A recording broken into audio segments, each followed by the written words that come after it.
Voici comment personnaliser votre outil de prise de présence.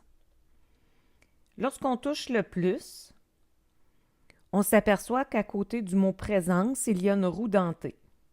Lors de notre prise de présence, nous devions signifier à chacun des élèves qu'il était présent. C'est une opération qui peut devenir fastidieuse, donc on peut l'automatiser en activant le bouton par défaut « Les élèves sont présents ».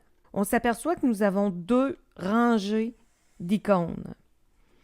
La première rangée d'icônes est obligatoire. L'élève est soit présent, absent ou en retard. Un icône placé sur cette ligne va remplacer le crochet de présence, le X d'absence ou le sablier de retard, comme je vais vous le démontrer dans un instant. Alors, à titre d'exemple, on va se mettre ce symbole-là.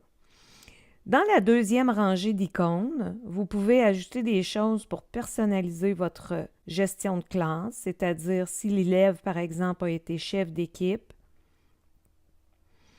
ou encore s'il a oublié du matériel. J'ajoute mes présences.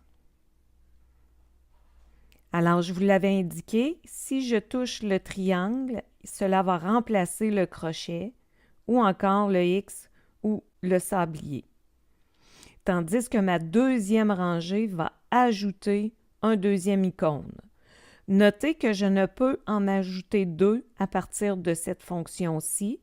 Si je souhaite ajouter un autre icône, je vais juste élargir ma colonne.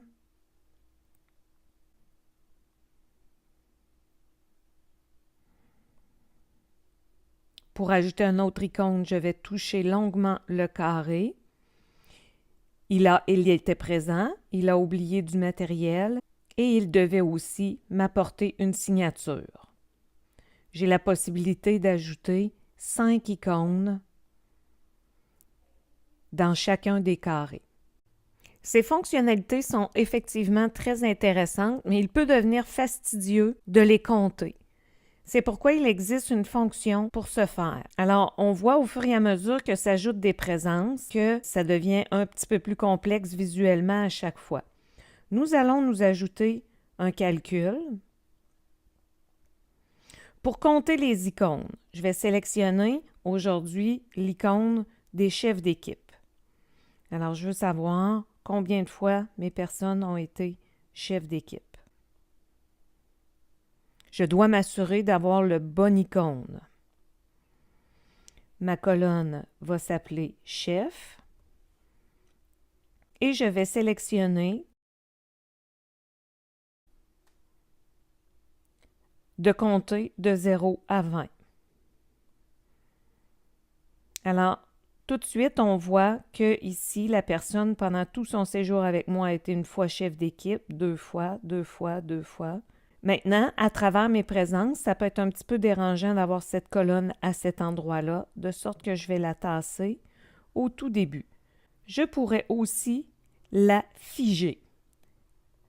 Si je la mets dans mes colonnes figées, c'est que je vais pouvoir bouger ici tout mon contenu de présence sans déranger ma colonne qui sera toujours visible. Et si ça ne m'incommode pas, je peux toujours la laisser dans la colonne de présence normale, puis à ce moment-là, elle va fuir. C'était comment personnaliser votre prise de présence.